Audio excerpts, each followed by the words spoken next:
Hello friends, দেখো আজকে Sunday মানে স্পেশাল কিছু, তাই জন্য সানডে মানে মাটন। আর সেটাই আজকে আমাদের হচ্ছে। দেখো মাটনটাকে পুরো ম্যারিনেট করে দিয়েছিলাম, তারপরে এখানে হচ্ছে কড়াইতে কষানো হচ্ছে। দেখো কি সুন্দর কষাচ্ছি, আর কালারটা দেখো কত সুন্দর লাগছে।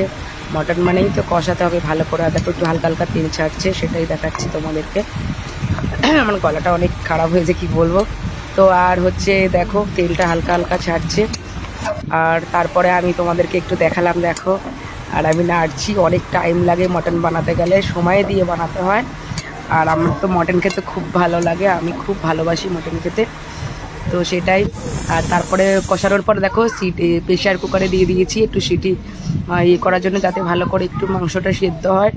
আর তারপরে আমার আবার প্রসেস শুরু হয়ে গেছে। তারপরে প্রেসার কুকার থেকে জল দিয়ে দেখো এতটা একটু গ্রেভি, একটু ঝোল ঝোল ভাল লাগে। মাটন মানে একটু ঝোল ঝোল। আলু দিইনি আজকের মটন, আলু ছাড়া। আজকে ভাবলাম আজকে আলু দেবো না, নাহলে আমি মটনে আলু দিই। ঠিক আছে, আলুটা আমার খুব ফেভারিট লাগে। তো মটন ছাড়া এদিকে ভাত, আর এইদিকে দেখো পটল ভাজা, এগুলো হবে। এটা রাতের তরকারিটা, রাতের সময় রাতের আবার মাংস দিয়ে হয় না, আমাদের আবার তরকারি লাগে স্পেশাল। তাই ভাবলাম তোমাদের কাছে এইগুলো শেয়ার করি। আমার তো খুব ভালো লাগে। তোমাদের কেমন লাগলো আমার এই ভিডিওটা? তাহলে তোমরা যদি ভালো লাগে তোমরা সুন্দর সুন্দর কমেন্ট করবে। আর হচ্ছে তারপরে দেখো আমি একটু কমিয়ে দিয়ে